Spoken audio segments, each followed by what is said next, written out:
What's up everybody, Super Dirks right here for another car review. This is of course the 2007 Ford Mustang GT. Huge thanks to Harrison Auto Sales for hooking me up with this awesome Mustang to review for you guys today. So about the 2007 Mustang GT, well this was, the first generation of the retro design that was debuted in 2005. And this one's obviously been modified. It's black, but it has the blacked out pony emblem and the blacked out driving lights and torque thrust black wheels and window tint. It looks really mean. Whoever the previous owner was did a really good job of making this car look aggressive, and has a hunker down stance too, thanks to these lowering springs. And it's a very cool looking car though. I think Ford absolutely nailed it with the retro looks. I think, it was a very cool way to harken back to the original Mustang, but it still was modern and aggressive looking, especially for the time. But it was still cute enough that secretaries wanted to drive around in them as well. So I think Ford kind of touched all the bases, and they kind of hit a home run with this design, and everyone loved it, and that's why there's still many of these on the road today. Right, so for the interior of the 2007 Ford Mustang, well, it's a very cool design, I will give it that. The design is retro-tastic, and I adore all things retro, so this interior looks amazing as far as, everything is just very cool in the way that it's set up. Obviously, you have the classic double brow kind of appearance, and it just looks a lot like the old Mustangs, especially the dashboard. It's awesome, and I love that part of it. But first things first, sit down in these seats, which they're comfortable, but the lateral support is really not there. I know, Mustangs aren't normal family sedans, so I would expect it to have a little bit more of an aggressive seat. These ones definitely need more support. The thigh bolstering's okay, I'll give it that, but and like I said, they're soft and comfortable, leather of course, but they're like I said, not the best as far as torso support. Next is the steering wheel in this car, which is pretty nice. So it's nicely leather wrapped, again cool with the metal accents, very retro looking. It's a little bit on the large side, but not too much that it really gets in the way or anything. But there's no 10 and 2 notches. The 9 and 3 grip is okay. The thing is, it's this hard metal. That's all you have. There's no kind of padding around where your thumbs lay, so that's undesirable. On long trips, I guess hanging onto that wouldn't probably be the softest, but it's not bad. And again, they kind of made a sacrifice to make it look retro, and I can respect that. Next is the gauges in this car, which is probably my favorite part of this interior. They are awesome looking. I love how retro they look. Again, I'm going to say that word a lot in this review, but they look awesome. I actually really wish that my Mustang had those old-fashioned looking gauges. I love the way they look. They look so cool. Coming along to the center of the dashboard here, again, 2007, you're not going to have a whole lot of crazy stuff as far as technology goes in this car. You got a basic 6-disc CD changer, Shaker 1000 radio in this car. This being the premium, it has the Shaker sound system, which takes up a lot of room in the trunk. I'll talk more about that in a minute. But as far as the radio goes, basic controls, and same thing for the heating controls, very basic. And this is where I will begin my mini rant about the quality of this interior, which is probably the worst that I've reviewed since the older Mustang that I reviewed. I think I reviewed a 2002. That was worse. This is slightly better, but still Ford was figuring out their quality issues at this point still, because we'll start with the center console since that's what I'm talking about right now. All the buttons feel extremely cheap and plasticky. Everything is hard and cheap feeling plastic everywhere. E-brake and everything feels like you could just punch it hard and it would snap off. These vents are very lightweight and cheap plastic. Even though they're painted to look like metal, they're not even close to metal. And the bezels themselves are actually a little loose and stuff. This one's only done 60,000 miles, so it's had an easier life than a lot of the other ones out there. But this one still shows some of the signs of age. For example, these door panels, this likes to get loose, and you can see how it's bubbling up and getting loose, and that'll eventually need some glue or something to get that fixed. And these seats, the dye for the red leather, which I love the red interior by the way, but the dye has started to fade and spot up in areas, and I don't know if that's just because of neglect over time or if that's just the way they all are. All the materials are pretty bad. The only thing that's kind of redeeming about this interior that they did think through is that they padded the yellow area on the door, and they padded the center console here fairly decently, and so that's where we'll talk about now the storage capacities of this car, which again is pretty lacking. So you have tiny little map pockets here in the doors that I don't think could even fit a map. And then you have 2 cup holders, and then you have this center console, which is nicely deep.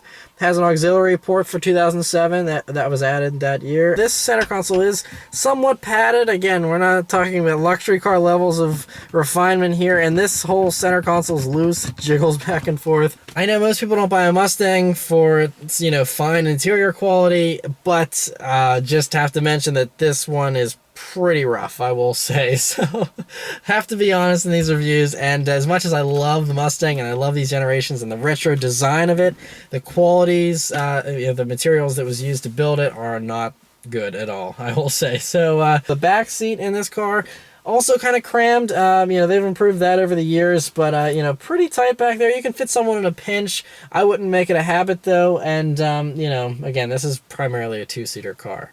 Trunk space in the Mustang, like I mentioned earlier, has that big Shaker 1000. It's got like 2 subwoofers or something, but it takes up like a good third of the trunk. It's insane. I've never seen such a large factory stereo in the trunk like that. Pretty insane. But the trunk is a decent size. You can fit a good couple duffel bags in there, maybe 1 or 2 suitcases, but nothing crazy again. So yeah, I would say the interior on this car, very cool design once again, but not the best. Alright, so let's start up and see how this Mustang drives. It's 2007 basic key. Just slip it in, put your arm around this e-brake that's up. It kind of gets in the way, that's another thing. But anyway, start it up. It's a great startup, I'll give it that. And this one has extra bark thanks to an aftermarket exhaust system. I'll give this exhaust a few revs though and let you guys hear how this wonderful V8 sounds.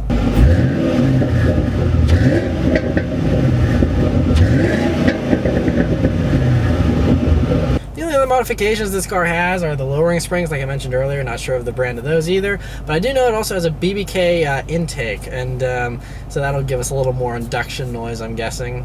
Alright, so setting off in this 2007 Ford Mustang GT. Well, so the first thing you notice is the driving position in this car is actually pretty good.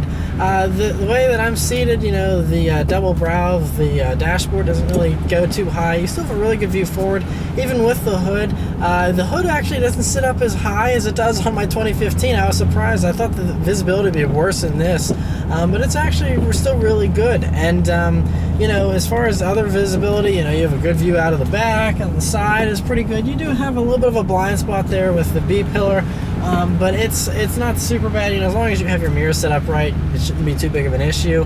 But just cruising along on this bumpy park road, the suspension definitely, especially with this one with the lowering springs, it's a little bit on the bumpy side, but it's not actually that bad. And it's funny, this is actually, it's more comfortable than the Porsche Cayman S that I just reviewed, and it actually soaks up bumps really well. And the Mustangs have always been a little bit more of a comfort kind of grand tourer car, and this one does that job very well. Alright, so it's a little bit wet on these roads, so I'm not going to go super crazy because I'm in summer tires in the winter time on wet roads in a rear-wheel drive car. But let's turn onto this back road here and see how it does.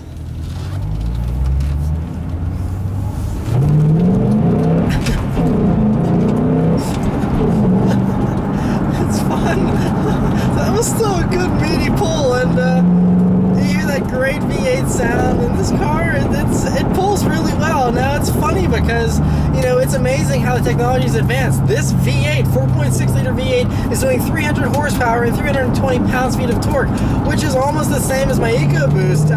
Obviously you have the great sound of this V8, but the torque actually comes on higher. You don't get torque in this car until over 4,000 RPMs. But it's still, it pulls really hard, and 0 to 60 is like 5.1 seconds for these even back then.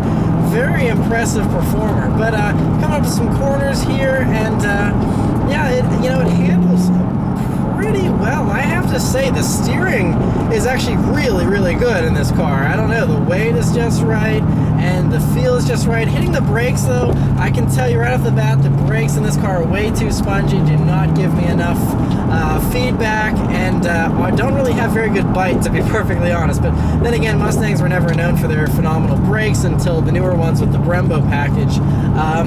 But yeah, so I mean, it actually feels really good though going down this road. There's a lot of road noise though, you can kind of probably hear that as well.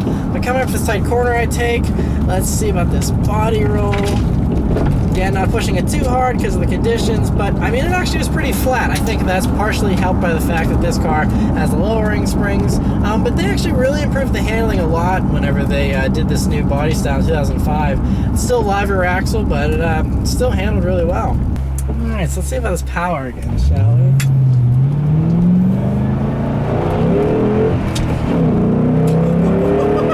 It pulls hard! Oh man, it's really fun! I like it a lot. Still a good car, man. Good power, it still feels fast. I know in these crazy days where I think, oh, 300 horsepower at a V8, that's weak. But I mean, it still pulls really hard, and it has that great sound and all kinds of theater. And I mean, that's one thing about Mustangs, all of them. All Mustangs always have theater and drama about them. It's always an event to drive.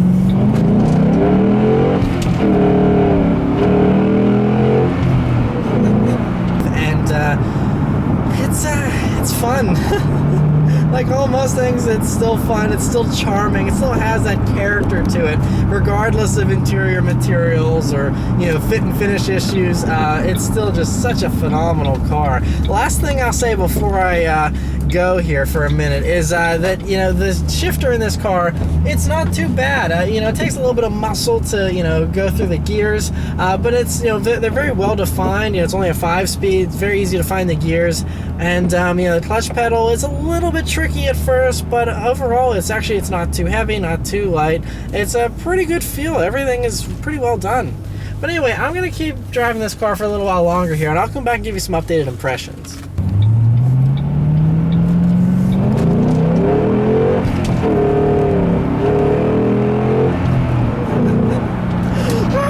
So much fun. So I've been driving this car for a while now, and it's so much fun. Man, I mean, like I said, it's far from perfect as an overall package, but this thing, it's another one of those cars where you have to drive it. It will not drive itself. You know, the back end was getting a little squirrely. Part of it's because of the conditions, but part of it is because these cars just do it stock. Like, just whenever it's a dry, normal day in the middle of the summer, these things are a little loose, and I love that. It makes it exciting, and it gives it a challenge. It's not just, you know, sitting back and putting your feet up while the car does all the work for you. You're the one driving it, and I always love that whenever cars have that feature and that kind of feeling to them. You know, this car, it really does, it feels like a wild horse that you're just taming and you're, you know, driving it. It's just a cool feeling. I don't know. I mean, like I said, I think all Mustangs kind of have this character to them that makes them unique. And again, that could just be my fanboyism showing through. I don't know, but I think they're always just really fun to drive. Like I said, this one, the interior is terrible from a quality standpoint, but you know, it is a nice design. And I mean, obviously the exterior design is also really great. It's such a cool looking car. It still stands out even today. And even though there may be tons of these on the road, I still think that it looks unique. You know, it's not, if you buy a Mustang, you're buying a car that's not standard. You could have gotten with a, you know, more practical sedan. You could have gotten something that's 4 cylinders or 6 cylinders instead of this gas guzzling V8. And I mean, you can tell that this car, if you're driving one of these, you're not driving it, you know, because it's the practical choice or it makes the most sense, and they're still likable. Everyone just likes them, whether, like I said, it's secretaries or performance enthusiasts. There's something for everyone there, and I think that's the genius of the Mustang brand and the way Ford has set that up. But it's just really a great car to drive. And I mean, you know, there's been, you know, since I've been driving it, this one has, you know, a little sound in the suspension and stuff. I mean, again, 60,000 miles on it, you would think that it would still be pretty nice and tight, but it's not. Again, like I said, Ford quality issues at this time.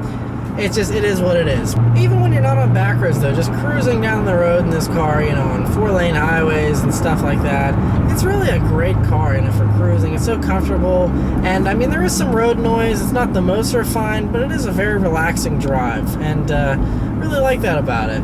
Far from perfect, but very charming and very exciting to drive. So yeah, this Mustang in particular is available to buy. If you're interested in it, definitely contact Harrison Auto Sales. Not sure how long it's going to stick around for, but they get Mustangs from time to time, so give them a call and they'll be glad to help you out. So yeah, thanks for watching, guys. I'll see you next time. Take care.